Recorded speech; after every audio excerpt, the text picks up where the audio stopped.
আমাদের ঠাকুর বিসর্জনের সময় এরকম একটা দুর্ঘটনা ঘটে যাবে আমরা কেউ ভাবতেই পারিনি। দুটো বাইক একসাথে এখানে অ্যাক্সিডেন্ট হয়েছে, দেখতে পাচ্ছ, মানে পুরো বাজে একদম অবস্থা। তোমাদেরকে পরে আমি দেখাচ্ছি।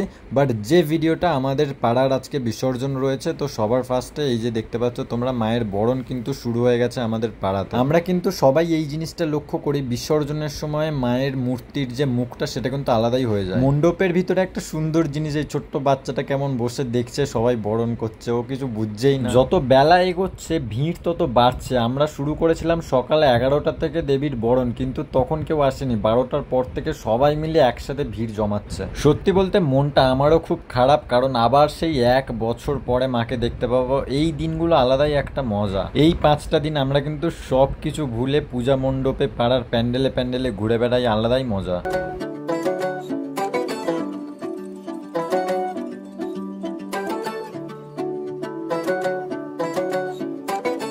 ঘাসে ঘাসে কে যে আসে, হাসে হাসে মন আকাশে। বরণের শেষে এবারে কিন্তু প্রতিমাকে গাড়িতে তুলতে হবে। আর এইদিকে কিন্তু সবকিছুই প্রায় আমরা রেডি করে নিয়েছি, ব্যঞ্জো থেকে শুরু করে গাড়িতে প্রতিমা তোলা সবকিছু শুরু। আর এই যে আমাদের পুরো ফার্স্ট থেকে লাইন আপটা তোমরা একবার দেখে নাও। সত্যি যে প্যান্ডেলটা এত কষ্ট করে এতদিন ধরে বানালো, সেটা একদিন পরেই পুরো ফাঁকা হয়ে যাবে। এতক্ষণ যে ঠাকুরগুলো প্যান্ডেলের ভিতরে ছিল সেগুলো বাইরে আনা হয়ে গেছে, সবকিছু ডেকোরেট করে গাড়িতেও তোলা হয়ে গেছে।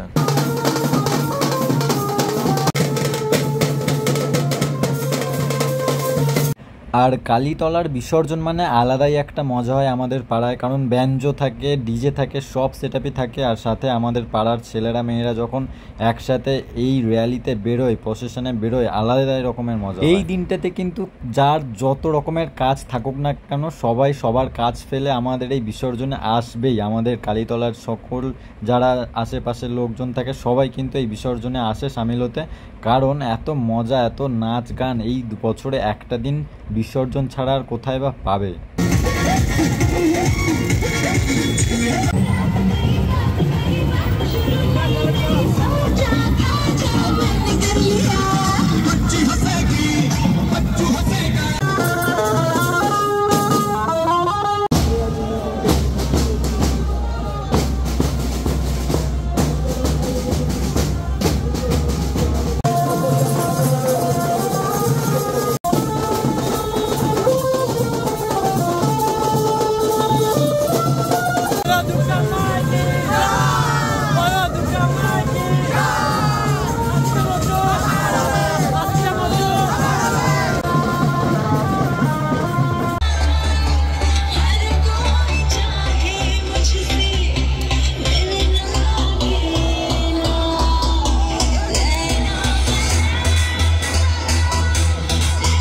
দেখাচ্ছিলাম, এই যে দেখতে পাচ্ছ দুটো বাইক পুরো সামনাসামনি চলে এসেছিল আমাদের ভাসানের পাশেই। আর এই যে ভদ্রলোক যার হেলমেট দেখতে পাচ্ছ, ওনারই পা কেটে গেছে, পায়ের কিছুটা জায়গা, আর জুতো টুতো ছিঁড়ে চলে গেছে। তো ওনাকেই আমরা সাইড করছিলাম, অনেকটাই কেটে গেছে, রক্ত বেরোচ্ছিল, এই যে দেখতে পাচ্ছ। বাট কারোর কোনো এর থেকে বেশি কিছু হয়নি। আমরা সব দেখলাম যে কাকুর মোটামুটি স্টিচ করতে হবে, তাই জন্য হসপিটালে পাঠিয়ে দিয়েছিলাম। মোটামুটি সবাই তারপরে ভালোই ছিল, আমরা ভাসানও এনজয় করলাম তারপরে। আজকের ভিডিওটা এত অবধি। আবার পরের বছরে, আসছে বছর আবার হবে, 365 দিন পরে আবার একটা দুর্গাপুজো, সবাই অপেক্ষায় থাকবো। যাই হোক, ভিডিওটা যদি ভালো লাগে অবশ্যই আমার ফেসবুক থেকে দেখলে ফলো করে দিও, আর ইউটিউব থেকে দেখলে সাবস্ক্রাইব করে দিও। টাটা বাই বাই, দেখা হচ্ছে পরের ভিডিওতে।